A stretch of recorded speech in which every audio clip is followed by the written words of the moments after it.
Welcome to Attenuation, a weekly podcast where two friends come together to drink beer, discuss beer styles and trends, and just generally ruminate on the meaning of life, aka beer. If you enjoy your time with us, we invite you to become a weekly listener and subscribe to the podcast. Without further ado, here is this week's episode.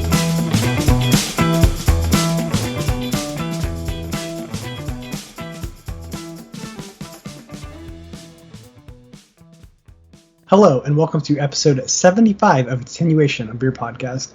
My name is Jason, and I'm joined by my best friend since 8th grade, Stephen. Hello. How's it going, sir? So good. You ready to drink beer and talk about beer? Yep. And we have a good episode. I'm excited because I'm drinking the style that we're talking about. So yeah, I'm jealous. I don't have one, and I wasn't prepared. I ambushed you. Did your you homework this time. You ambushed me with the topic. So this time I got the beer first, and then I was like, oh, okay. That's how it worked. Yeah. I see. This is double ambush. Yeah.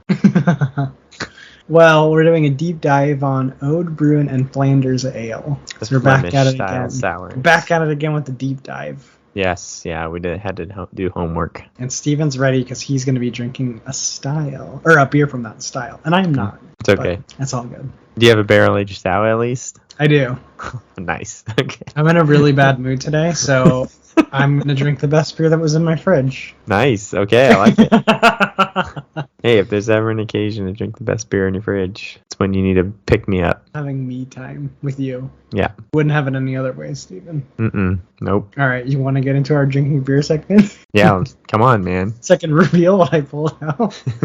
So our first segment is drinking beer. Steven and I both introduce beers. We give nose notes, and then we cheers and give our tasting notes.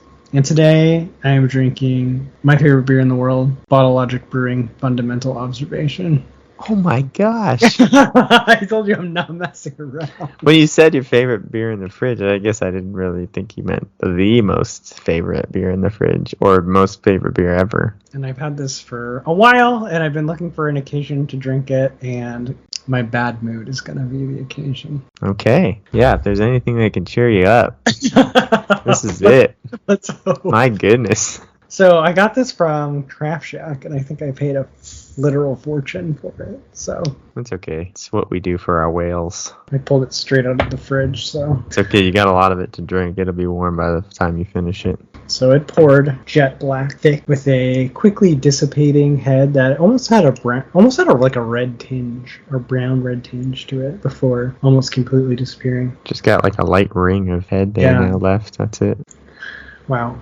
It smells so much like fudge, like cake batter and vanilla, maybe even a hint of like black licorice, cherry. But yeah, there's a sweetness. It always reminds me of like cordial cherries. You know, like the cherries that are dipped in chocolate and have the cream? Mm-hmm. Lots of good flavors on the nose here. Awesome. What are you drinking today, sir? Okay, so I'm super excited. I went to the grocery store the other day, and it's one I don't usually go to. It was just like a different one because I was in a different area of town, and their beer selection was amazing. Like, I'm looking at this beer fridge at my grocery store in Texas, and they have Other Half, Drecker, and then I see Jolly Pumpkin, which I've been like wanting to drink a Jolly Pumpkin for so long. They're from Michigan, Dexter, Michigan, I think, which is outside of Ann Arbor, I believe. Is that close to where you grew up? Yeah, like an hour away, I think. Really?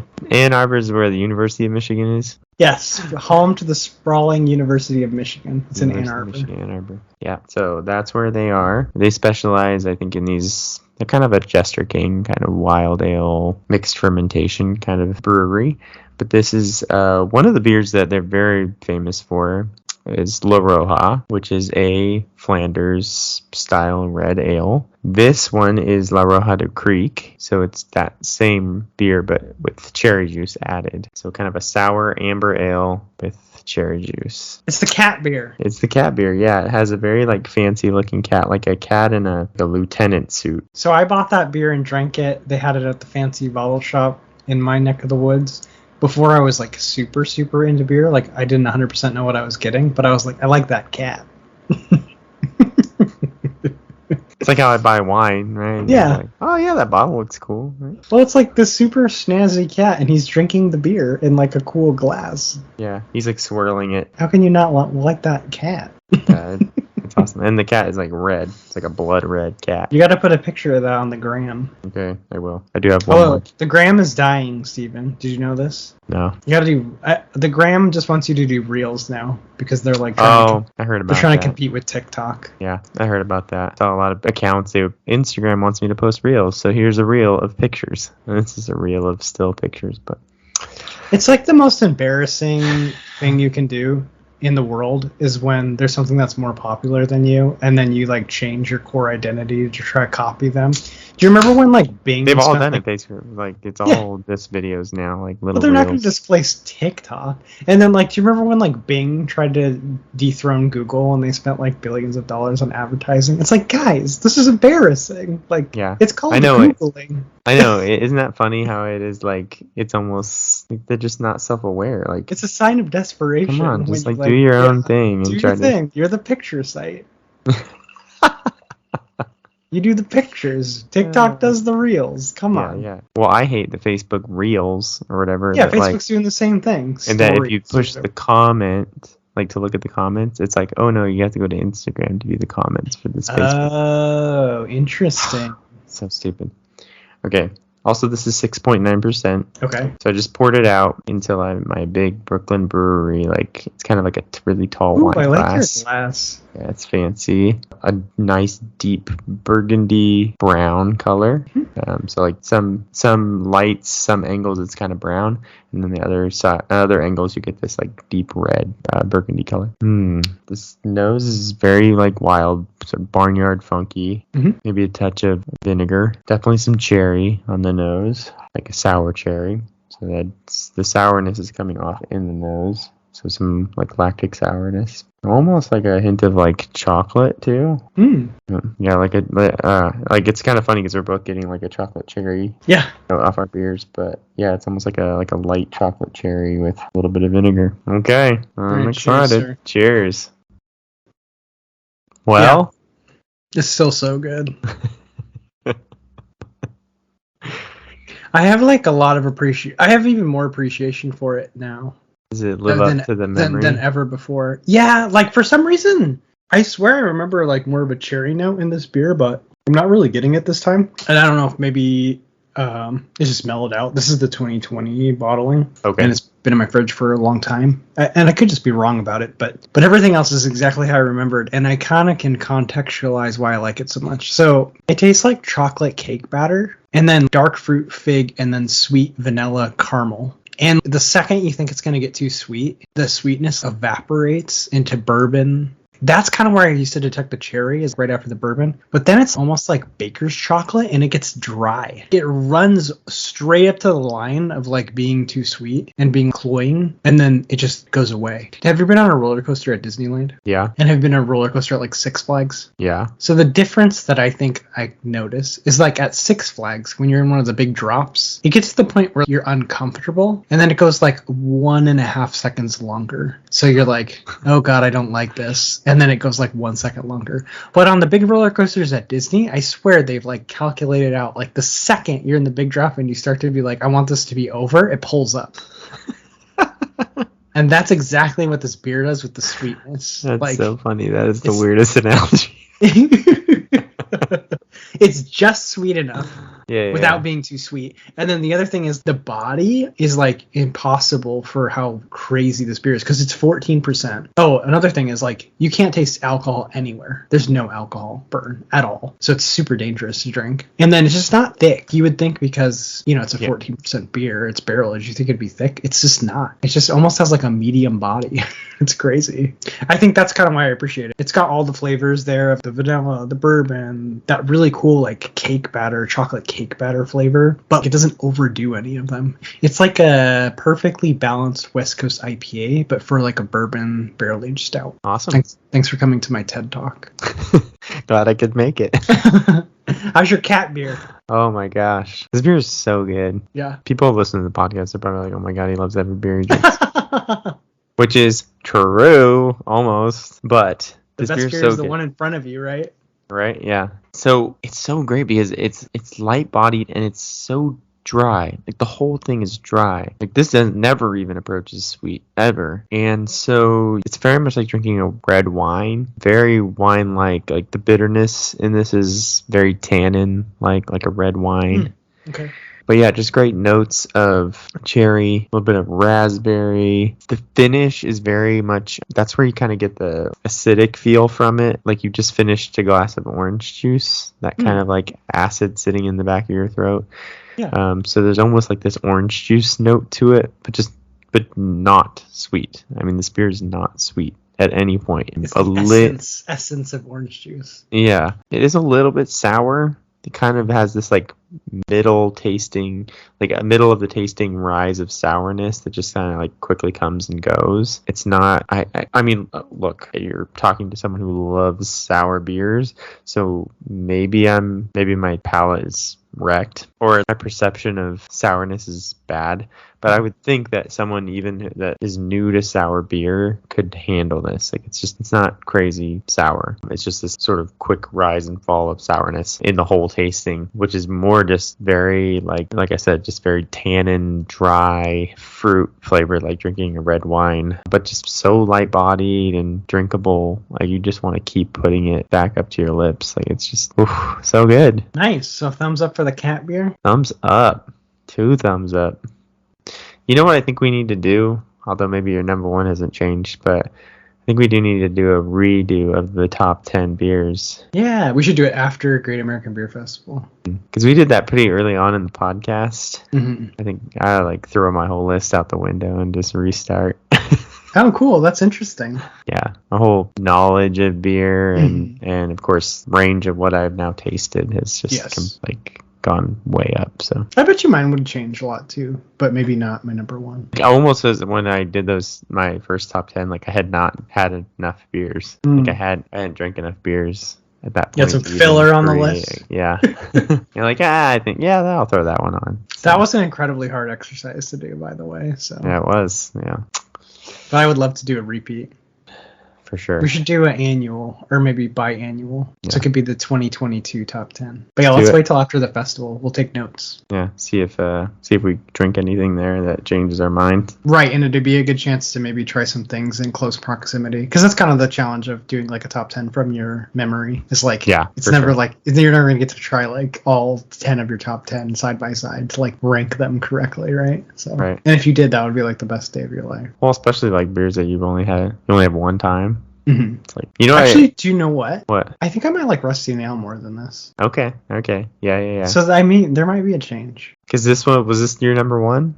I think so. I might have put. We got to go back and listen to it. Yeah, we'll have to listen. But they're up there. They're both in the top 5 for sure. Oh, speaking of my top 10 beers, so I saw Pseudo Sue that was also at the grocery store. This one that I was at. They had Pseudo Sue and King Sue. And I was like, ooh, I'm going to check the dates on those just to see where we're at with those. The Pseudo Sue was okay. It was like that. It was within the range of what it said to drink before. It was like September something. But the King Sue was way out of date. It was like drink by July something. That's not good. And I think they give 4-month expiration. Like window. Yeah. So we're talking about King Sue brewed in March, 6 months later. Too old. That's old. I was like gonna send them a picture. Yeah, they gotta be like, this is in the store, by the way. I know, because if someone drinks that, they're not having like the true experience. As pretentious as that sounds, but it's true. Anyway. Yeah, even on this. Check your dates. On this, on my Bottle Logic bottle. I don't know. This might be an old one, but it's kind of cool. They have like so much data on here. But there's a part where it says cellar, and then there's 2 bullet points, and it says okay or it says drink fresh. And on this one, the okay bubble is filled in. So I don't know if they do that like on all their beers. It's kind of cool though, like letting you know which one, or if it's okay to store. They also have an alcohol meter on here, and it's pushing all the way into the red. They don't make much higher than that. It's basically wine at this point. So awesome. All right, cool. Well, that was our drinking beer. We both have double thumbs up, so it's going to be a good podcast. Our next segment is postscripts, where we go back and correct things from previous episodes or revisit things from previous episodes, which I think we have none. No, we were perfect last episode. And then we have beer news, which I think Steven has one. Yeah, this is like the best beer news ever. We got a little nostalgic on this one. So we say it was 10 years ago? I think it was in 2010 that this happened, so 12 Okay, so we're years 12 ago. years ago, which were kind of the early days of YouTube, which is funny because this last weekend we went and saw Miranda Sings, and if you know her, she's like one of the original YouTubers. So it's been a very old school YouTube week for me.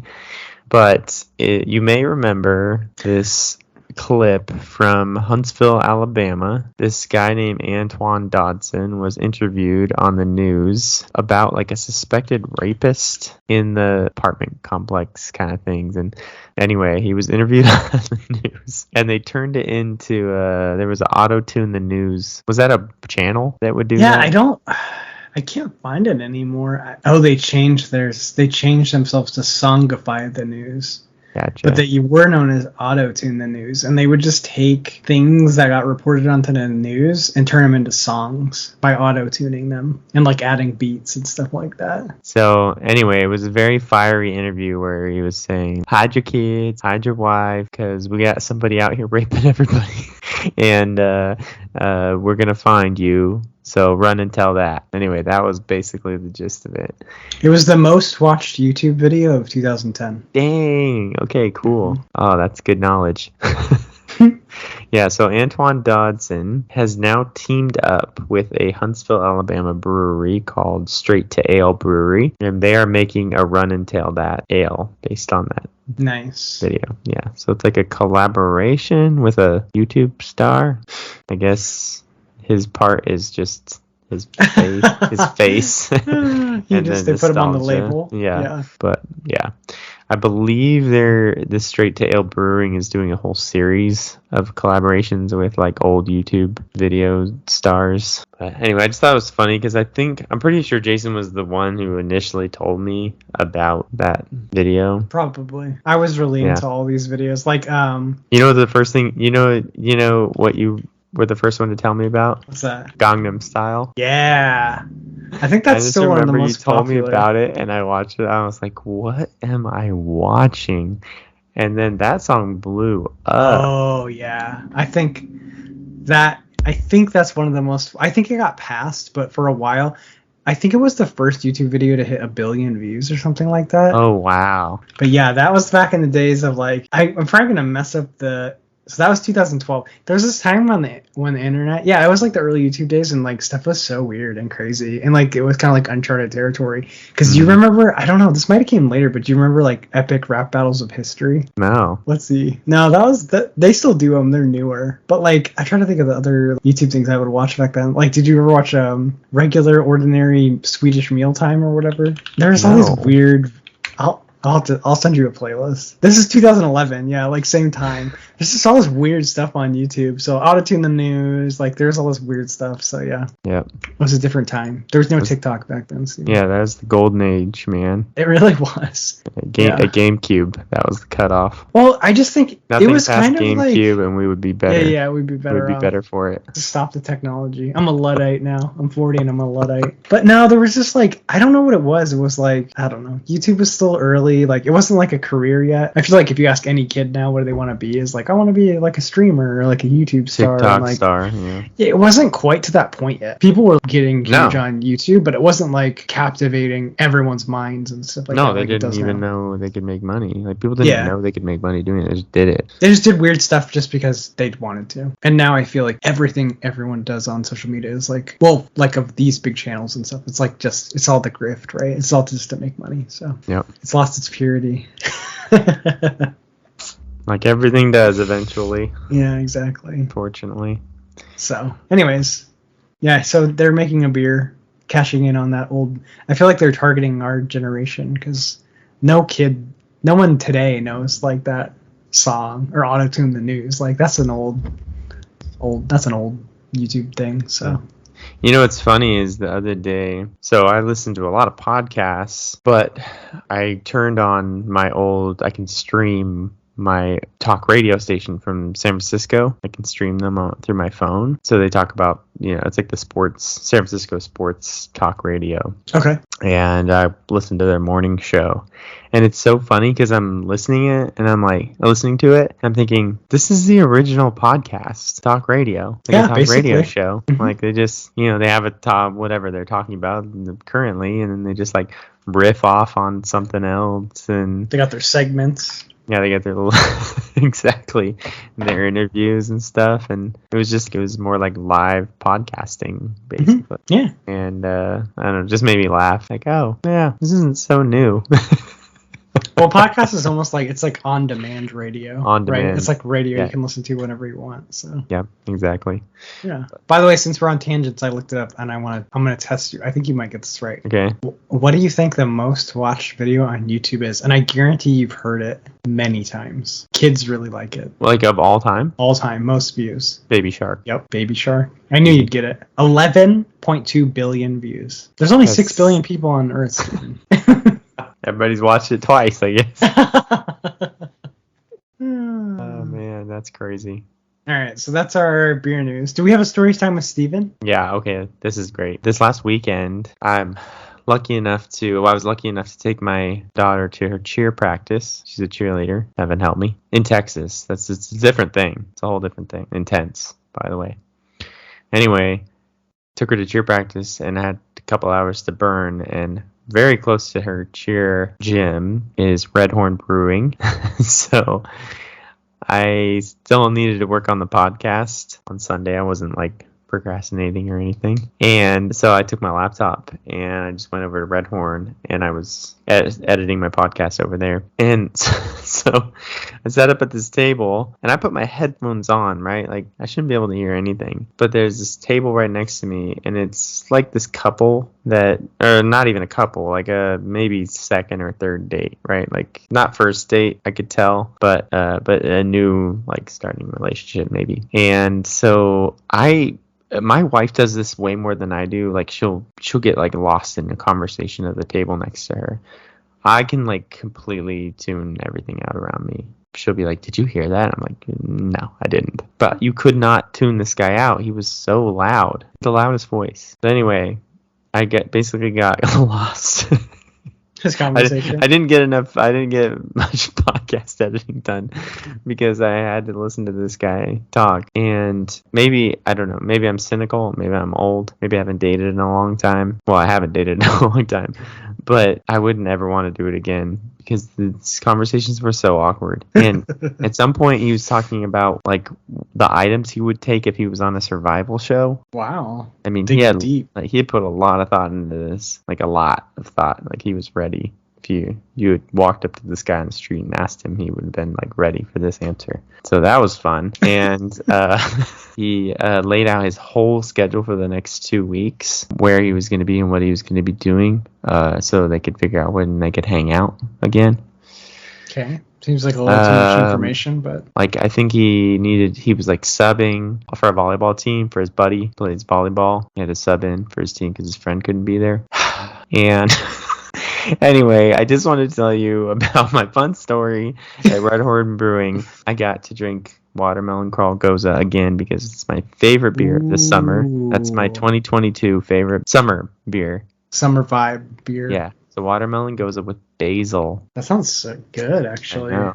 Oh, it's perfect. It's such a good beer. So shout out to Red Horn Brewing in Cedar Park, Texas. Their Watermelon Crawl Goza is fantastic. And then when I went back up for my second beer, I said I want a lager this time because I have an appreciation for lagers. You do. And there's so many now coming out right now because it's Oktoberfest season. Okay. Yeah. So you get a lot of Marzen lagers coming out right now. So they had a fest beer, Marzen lager. So I had that. It was a great finish. It was like one of those good clean beers that like tastes like a beer. That's awesome. So I had a fun experience at Red Horn. Did a little people watching or people listening. Didn't get enough editing done, but he didn't get enough editing done. That's okay. That's pretty fun. I think I fall more into your category of like I don't notice anything that's happening around me. Yeah. No, I never do. Like that was so funny. As this guy was like impossible to ignore. He like captivated you with this. Yeah, because like not only was he loud, but he was just like the stuff was so cringy and awkward. But I was like, maybe I'm looking at the perspective of I think everything is cringy and awkward, right? I mean, she seemed to be somewhat interested in laughing, so I do feel like early dates are like always the terrible, right? Most awkward conversations because you like don't know what to talk about. Yeah. So I couldn't do it ever again. Yeah, it's the benefit of being an old married man, Steven. Yeah, it's awesome. All right, cool. So that was story time with Steve. Are you ready to get into the main topic? So ready. Let's do it. All right, let's talk about Flanders and Ode Bruin.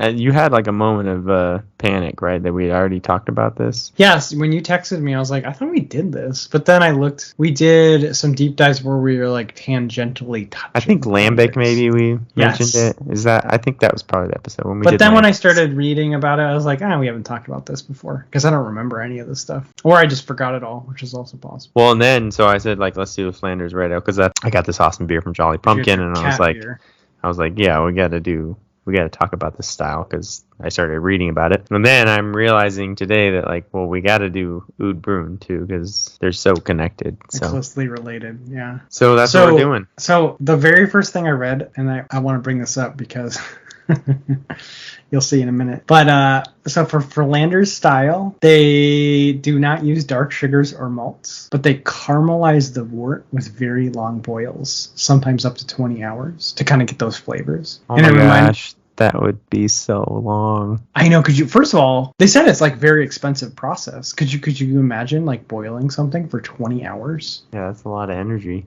It's a lot of energy, especially when they're doing it in like 1850 or whatever. It's like chopped down a whole forest. But it reminded me of when we were brewing for one of the first times in your garage, and we also caramelized the wort. But we instead of doing it in like 10 hours, we did it in like 10 seconds. Okay, those instructions were terrible. They were terrible. So bad. It was like add it's the liquid malt extract. So it was like add the liquid malt extract. It says that first, but that's like the name of the step. That's not actually what you're supposed to be doing. Like it says that and then explains that step, but you don't know that. Right. So you do that, and then you realize that in the explanation of the step, it says like take it off the heat. Yes. And then add it slowly. Where we just like poured it in while it was on the heat. We poured it on when it was on the flame, and it's super thick, so it goes right to the bottom, to like the very hottest part. We were making smoked beer. Yeah, we were making smoked beer, and it got caramelized, basically, yeah. Oh, it's so great. Because we were making, I think, a amber. Yeah. Yeah, we were brewing an amber. And I remember when I first drank it, I was like, ooh, that, like, tastes burnt. And then I realized, oh, yeah, I remember all that, like, burnt stuff at the bottom of the... When we flash caramelized our yeah, we don't need no 20-hour boil. We can just do it.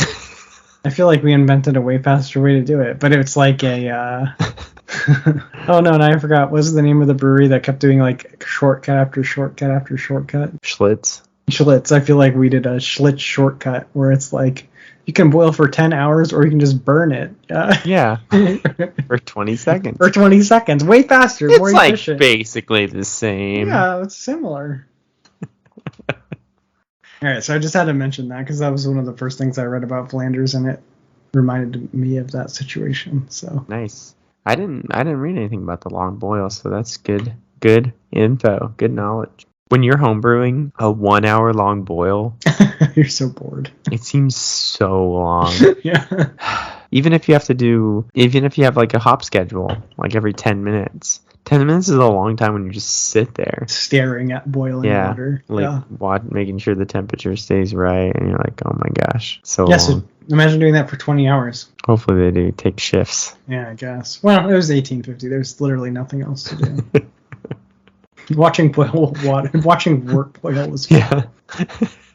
And I have no Netflix to watch. I didn't have TikTok. Oh my goodness. Okay, so a little history of these styles. They come from the Flanders region of Belgium. There was an East and a West Flanders.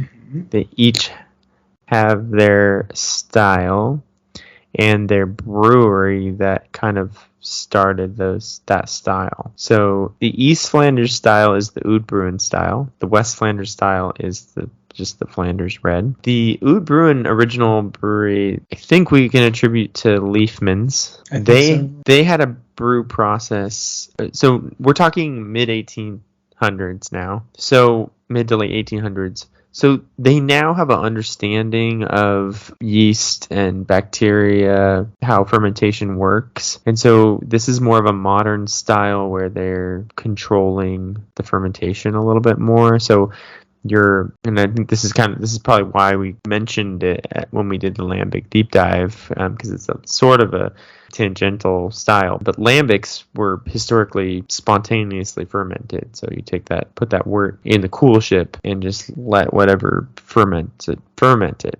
Whereas these were more the mixed, I think, or did we call it mixed fermentation? So, well, I mean, the idea is that you ferment these beers initially with an ale yeast, right? So you're making an amber ale essentially in this process. And then you take that beer and then you put it in your fermentation vessel, whether that be an oak foeder, a wine barrel, or stainless steel fermenter. And then that's when you add your mixed culture. So you're adding, could be a mix of Brettanomyces yeast, like a wild yeast. It could be a mix of Lactobacillus, Pediococcus, Acetobacter bacteria, or the other thing too is that you put it in the oak foeder, whatever's in the walls of the oak foeder, right, that you use over and over and over again is your mixed culture. So anyway, they just started to have more control over what they were doing.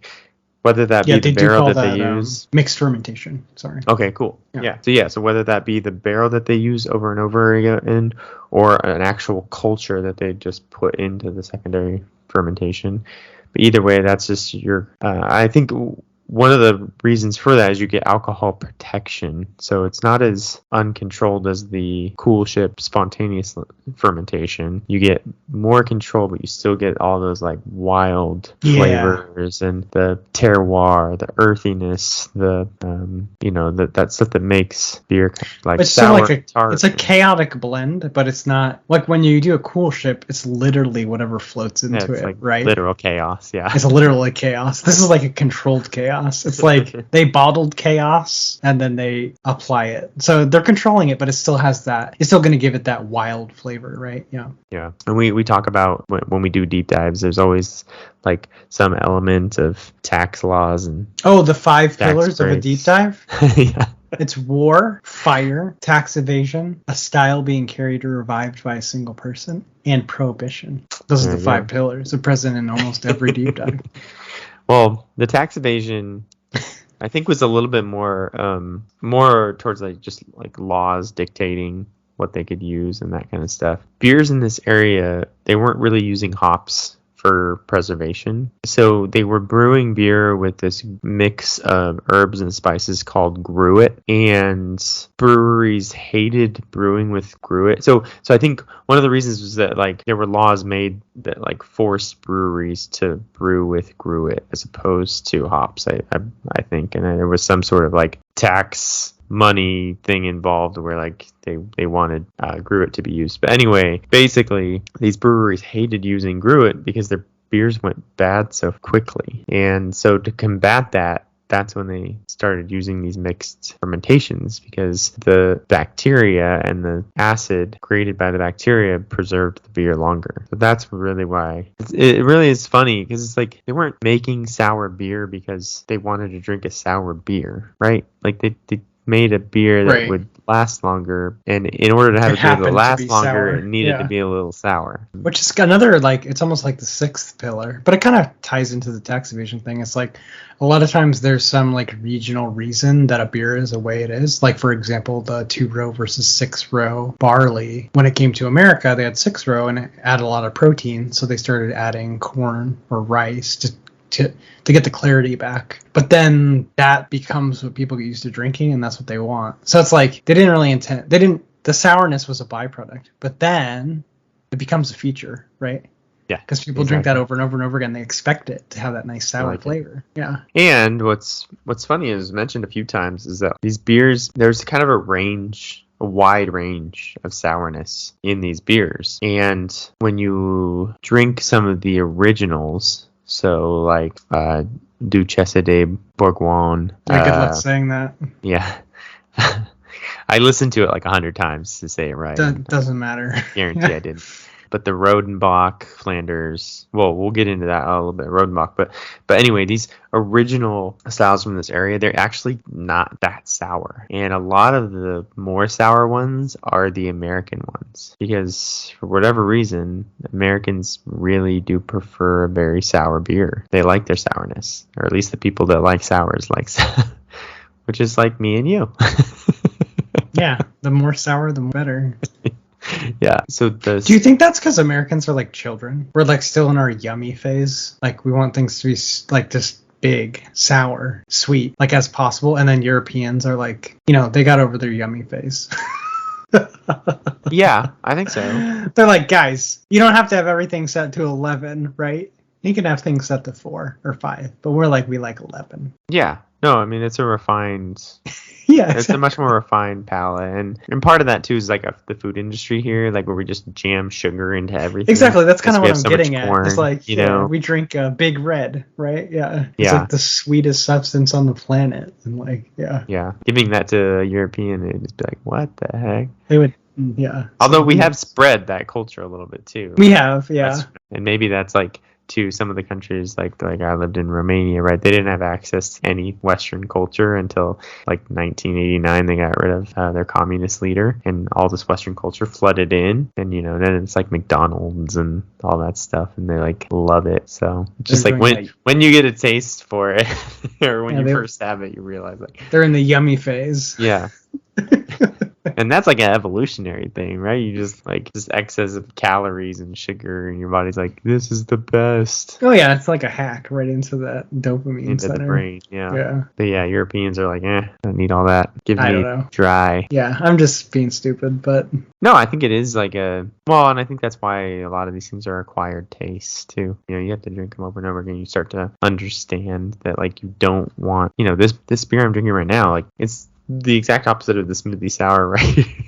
Where it's just juice and sweet and everything. Like this is all the fruit flavors in a not sweet platform, and it's awesome. And I think that's what a lot of like of the harder beer styles to appreciate. IPAs. When I first started drinking IPAs, I would look at I would read the tab or description, and they'd be talking about all these like tropical flavors of pineapple and orange and stuff, and I'm like, I would taste it and go like, I don't taste any of that. Like, what are you talking about? Because the bitterness was so overwhelming and everything. I didn't understand that you could taste these fruits without it being sweet. Yeah, it's the essence of. That's our joke. Yeah. When you have the fruit flavor but none of the sweetness, it's like essence of. It's like or whatever that. LaCroix. Sorry, I can't pronounce anything. But they describe it as like it's bottled water, but like there was a fruit in the other room when they made it. Yeah. Yeah. So I mean, all flavors are strong; they're just not sweet. Yeah. Okay. So anyways, I totally derailed us. You were talking about Flanders. Originally, we're not that sour. Yes. Yeah. And so the American styles are much more sour. There are some American breweries. I think the brewery in California, they make one called Oud Tart that's very famous. They tried to make it a little bit more towards the like actual Belgian style where it's not super sour. But one of the big differences, you mentioned this, I think, is that in America, they do a lot less of the big foeder fermentation, and they do wine barrel. Yeah, this is something I learned when I was reading about the styles, that there's like I didn't actually know this, but it makes a lot of sense and it's fascinating. There's like an oxygen permeation rate through the barrel.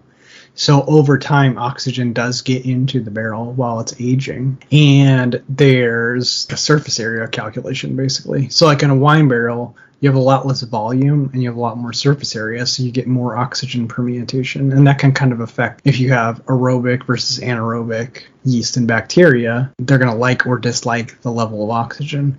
And in those foeders, you have a lot more volume and a lot less surface. So I don't know if they're as available in America because I'm sure you could like ship them over. But what we do have in America, especially like on the West Coast, like if you go to Russian Rivers, like their barrel aging room, they have a ton of like, it's like wine and bourbon, right? Because we have a ton of those barrels here. So that's what you grab because they're accessible and affordable. And so, yeah, that's kind of interesting. I didn't know about the ability of oxygen to permeate into the barrel, and two, I never thought about like, oh, it matters like the size.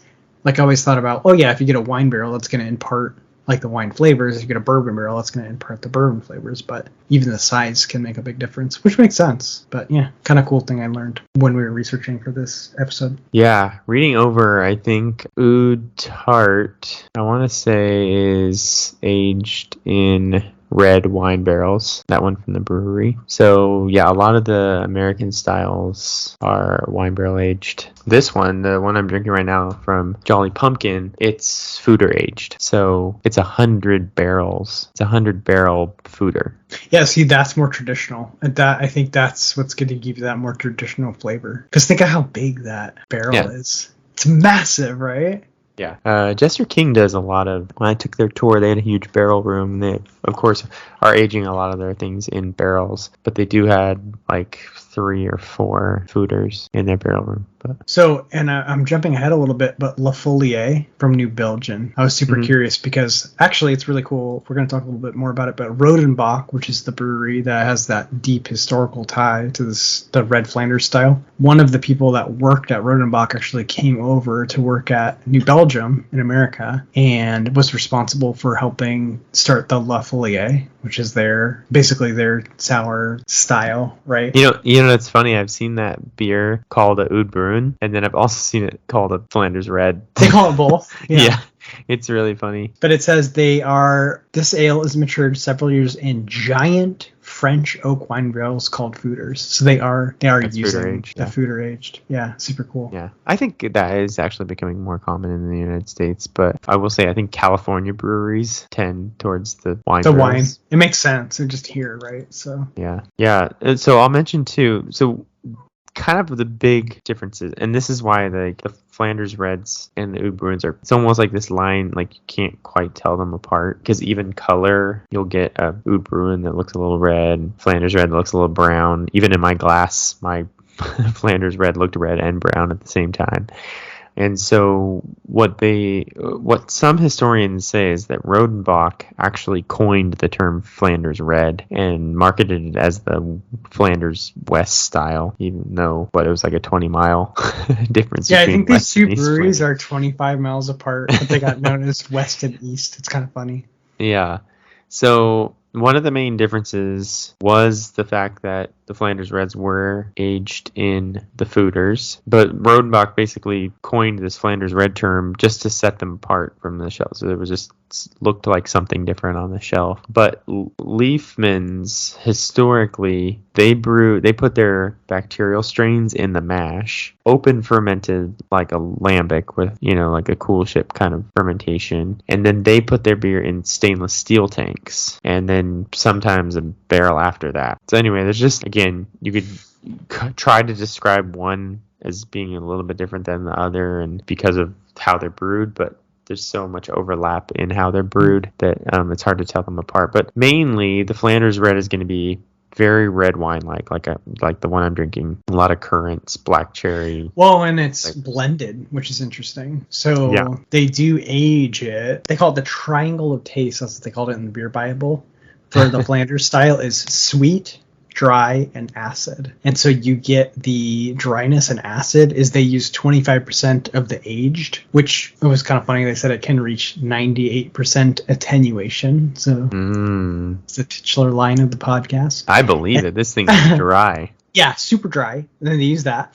And then the 75% they use the younger beer, and that adds sweetness and the effervescence, so like the carbonation. And then they can also add esters that give it that kind of flavor of balsamic vinegar. But that's kind of another thing that's a little bit, I think, unique to these styles, is it's like a really cool thing where they're like blending. They want elements from the aged, but then they also want elements from the fresh, so they're blending them together. It's kind of cool. Well, and part of that came out of the fact that it was necessary that they make this beer sour to preserve it and make it last longer. But then right before you serve it, you blend it with something newer to round it out and make it a little bit easier to drink, which is you have to blend it to make it palatable. So the Bruins do tend to be a little bit more malty, fruity, aged, sour, whereas so I think the malty and the fruity are probably your big differences with your Bruin. Well, malty, I think is maybe a touch sweeter with the Bruin, but really it's pretty hard to distinguish. And like I said, like even La Folie, I've seen referenced as either style. So well, is it regional locked to call something a Flanders? Are you allowed to say? You have to say Flanders style if you make it in America. They'll say Flemish-Style. Yeah. Or Flanders Red Style, I think. Maybe Flanders Red Ale. Maybe they'll say that. Even this Jolly Pumpkin just says sour amber ale. Yeah, they don't want to say it, right? Isn't that funny? That is really fun. You know, one of the other things I wanted to mention on this beer, it says can conditioned. Oh, super cool. Yeah. So, bottle conditioned is where you just add a little bit of sugar to the bottle before you bottle it and cap it, and then that reactivates the yeast in the beer. They create some CO2 and it naturally carbonates the beer. Yeah, a little natural carbonation. I always had the thought, I wonder if you can carbonate or can condition. And now you know. And I couldn't see any reason why you wouldn't be able to. I just never thought about it. But wait, did you get that in a can? Yeah, traditionally it's been in a bottle. Oh, yeah. Well, that time I drank it was in a bottle. And how big was that can? It's like a 16-ounce can. Okay. Pint can. Yeah. But it still has the cat. Oh, yeah. It's still got the cat. Very good. Yeah, that cat is sick. Yeah, there he is. I love it. He's like swirling you can tell he's swirling the beer. Yeah, that's a cat that I want to hang out with. A beer connoisseur cat. This would be, oh my gosh. Of course a cat would be a beer snob. We'll put this on our list of breweries to visit when we do our Michigan. Yes, I do want to do a Michigan trip. When we do our Founders. There's a lot of breweries. Yeah, Founders. Vivint. And we could hit Jolly Bells. Pumpkin, Bells. And then if we're lucky, we could swing out to Wisconsin. Just go over the border and get some. Yeah, well, maybe we'll just go like 1 foot into Wisconsin, find like the closest grocery store, and buy a bunch of Belgian red from New Glarus. Yeah. You got to do it, Steven. Awesome trip. That'll be our 2023 trip. Okay, sounds good. All right, cool. It's all planned out. Okay, I have a great story to tell because, like we said, the 5 pillars of a deep dive, and I found a story with fire. Oh yeah, we got to cover fire for sure. Although I couldn't find that much information, but there is a brewery. It's so funny how my worlds like overlap constantly in the beer world. At least I was on Instagram today. One of the people I follow, she was a craft beer podcaster for a little while here in the Austin area, and she mentioned on Instagram that she was going to San Diego and that she wanted some like brewery recommendations where she should go. One of the comments listed, or I think she maybe listed the ones that were already on her list, and one of them was Pure Project. I'd never heard of them. Well, anyway, in my Flanders Red Ale research, I came across this Pure Project, and I was like, oh, I'd like instantly recognized it from that post, and so I looked into it. It's a really cool San Diego brewery. They're like all about conservation and sustainability and stuff. They're really cool. And their head brewer is named Winslow Sawyer. But he brought his blend, like his own blend of Belgian yeast to Pure Project. So they make a Flanders Red called Rose Red. And he brought with him this yeast strain, or this mixed culture strain that's like perfectly balanced and bottled chaos. Yeah. But the brewer he came from actually had a fire in their barrel room, and he escaped. And he escaped with the yeast. Oh my gosh. He rescued it. Yeah. So anyway, that was I couldn't get much more information about the fire and his escaping the fire, but I thought that was interesting that we had a fire story to tell.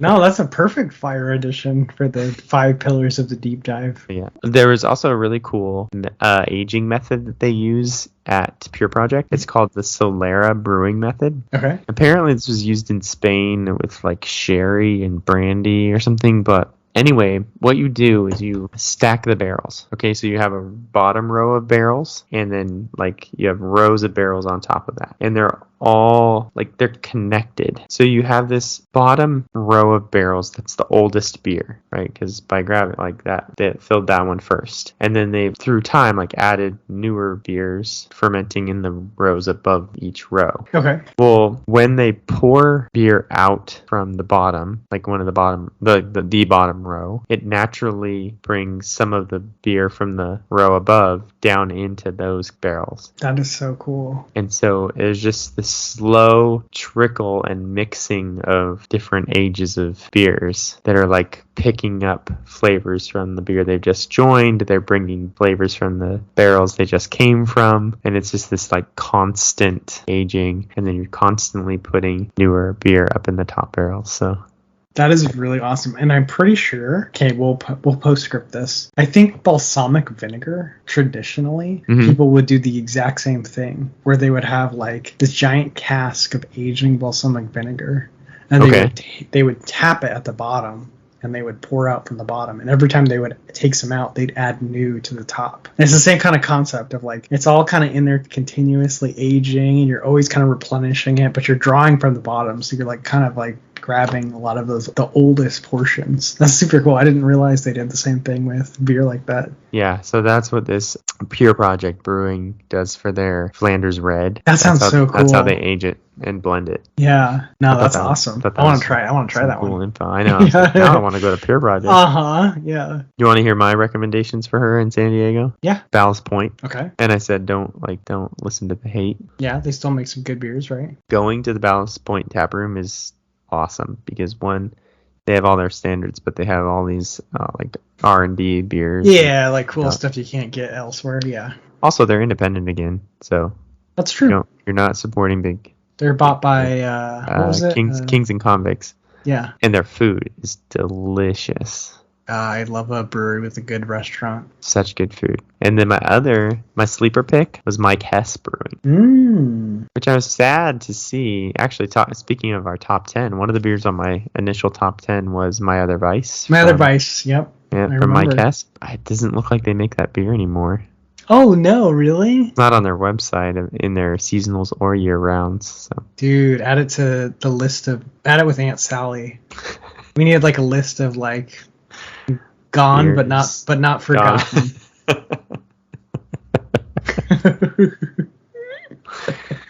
Yeah. Can't even say that about Monkey Knife Fight anymore though, because it came back. Well, hopefully they remake some of Aunt Sally and My Other Vice. Yeah, but let's see. Anyway, that's interesting. I love that. I love the concept of the huge. Oh yeah, the Solera brewing. That's so cool. Method. Yeah, it's really cool. What else do we have to say about Flanders and? I don't know. Let me see. Let me check my notes. Oh, I learned another really cool thing.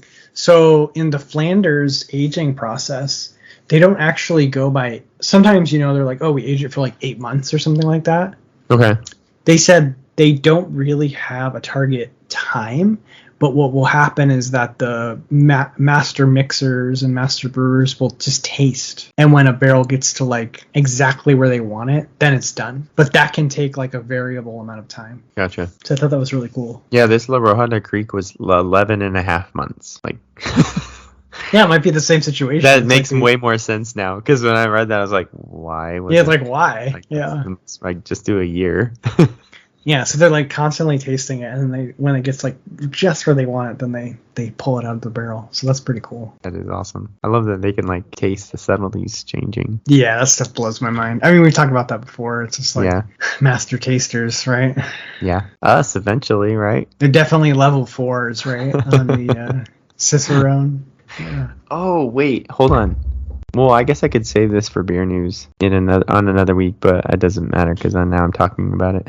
The Cicerone Instagram, they posted just the other day, not too long ago, that they added 2 more Cicerones. They were like, 2 new level 4s? Yeah, I think it was level 4s. Oh, why is it gone now? Maybe they failed. They awarded them too early. Maybe it wasn't there. Okay, well, anyway, This was terrible. I was unprepared for this. You Oh can wait, say hold that. on. Shane McNamara Okay. is the newest Master Cicerone. Nice. Welcome. Is he like the 20? Isn't there only like 20 something Cicerone? Level 4 Cicerones? Yeah, it's not very many. What a bucket list, Steven. I want you to make it to level 4.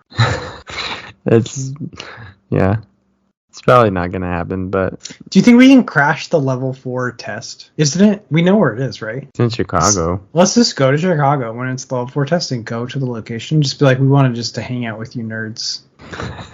Because you guys That are would like be pretty cool. You guys are like the nerdiest beer snobs on the planet. We just wanted to hang out with you guys. It's probably so like inconspicuous though. Do you think they would like entertain us? Like they probably don't get like fans. You know what I mean? Yeah, maybe not. Okay. What if Okay, we made this like was- signs and it said we have Yeah. like signs and we said we want to meet the level 4s and we just kind of stand? No? I mean, I'm down. Whatever you want to do, I'll do. Okay, sorry. Carry on. Okay, so I did find the post. So this is actually newer than that. So there were two new. These are the newest Master Cicerones. So Max Finance, and Ryan Sprayer. They're the newest level 4s. Yeah. Okay, so Ryan. Oh, this is interesting. Ryan is the head brewer at Parish Brewing Company in Oh, Louisiana. super So cool. Ghost in the Machine. So that's awesome. Welcome to level 4. Yeah, and then Max Finance is the Senior Manager of Education and Training for Artisanal Brewing Ventures. Ah, nice. Yeah, so he's worked as a brand ambassador for breweries and managed like acquisition of breweries and stuff like that. So he's a nationally ranked beer judge as well. So Very cool. yeah, that's awesome. So there were 2 this year. I really feel like it's like being a beer Jedi. Yeah, You're like a Jedi Knight. I mean these people have like a ton of brewery experience, We gotta start our brewery, Steven. brewing experience. Let's start a brewery called Level 4 Brewing. Yeah, run by 2 level 4 Cicerones. 2 aspiring Level 4 Cicerones.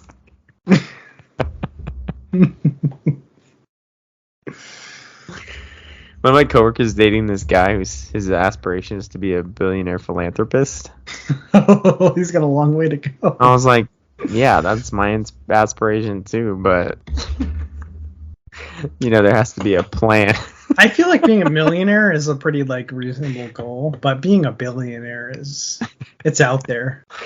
It's really out there. All right. Are we totally off the rails? I feel like we are. We're off the rails. I drank. Okay. Did you drink that whole thing? I'm almost done. So Oh my goodness. that's my excuse. It doesn't taste like alcohol, Steven. You can just sip it right down. Yeah, mine doesn't taste like alcohol either. Bourbon barrel-aged cake batter. I love it. I love that you love that beer. I'm glad you liked it again. Yeah. This is I the first can't time wait to having it since the beer festival?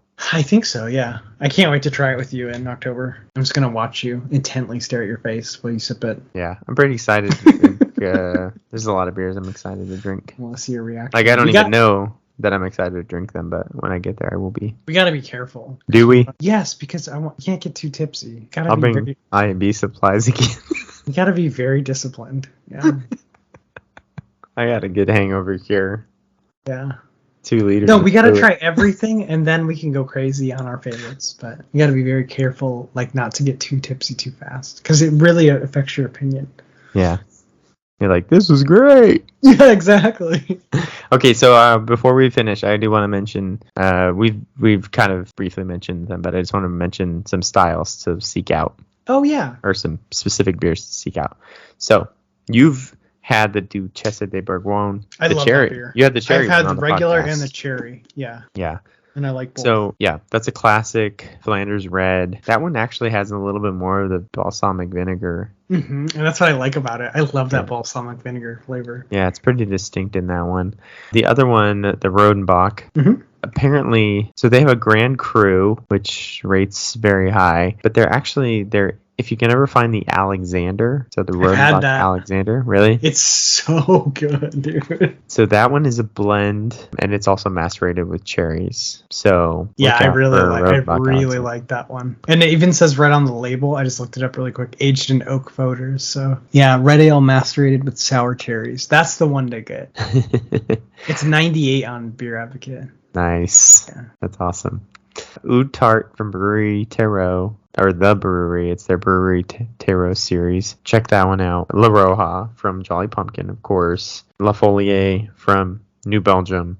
Highly recommended, La Folier. And I'll give you a little odd one. There's one from Distill Brewing in Illinois. They have a series called, I think it's called their Wild Sour series or something. They have a great Goza. They have a great sour series. They make a Flanders Red, but it is kettle soured. Really? Yeah. What is it called? Just called Distill Flanders Red. Destihl. Huh, that's cool. Yeah, so it's kind of a modern brewing technique, making a Flanders Red. Basically a sour amber, probably. A kettle soured amber, basically. That's really cool. But yeah, a lot of people like that one. So yeah, those are some of the... Definitely, I would say, like, if you can check out the actual Belgian versions, do that first. I think they're actually... Especially if you don't like super, super sour, I think they're actually more approachable. Yeah.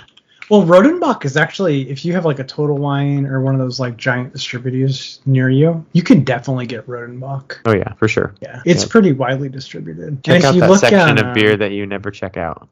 Exactly. And if you look online at Rodenbach, if you just Google Rodenbach and you look at the pictures, one of the first pictures is those. I believe it's the pictures of the foeders, and it just gives you a real appreciation to like how ridiculously big they are. Just like picture a wine barrel, but like 10 to 15x bigger. It's really cool, and that's what they're aging in. So awesome. Put it on the bucket list, Stephen, to go to Rodenbach and Belgium. Yeah, for sure. Take the tour. Yeah, Belgium and Germany, 2 countries. Oh man, that is cool. That row of them. Do you see that? Yeah, and they're all numbered. Like that's awesome. So cool. Yeah, that would be fun. A lot of good beer in those barrels. All right, sir. Well, should we wrap it? I think we've sufficiently covered this deep dive. Flanders Red. Yeah, go check it out. It's a great style. It is a great style. It's one of my favorites, to be honest. Yeah, so this has been... Well, wait, hold on. If you want to reach us, we're available on Instagram at attenuation.podcast. That fundamental observation is hitting hard. You can also email us. You don't even know where he is right now. I don't know where I am. Contact.attenuation@gmail.com. This has been episode 75 of Attenuation, a beer podcast. My name is Jason, and I'm joined by my best friend since 8th grade, Steven. That's me. And we're saying cheers, drink a red Flanders, and we'll see you next week. All right, cheers, buddy. Thanks for listening to this week's episode of Attenuation, a beer podcast. Don't forget to subscribe to the podcast and follow us on Instagram or Facebook for more fun content. Catch you next week. Cheers!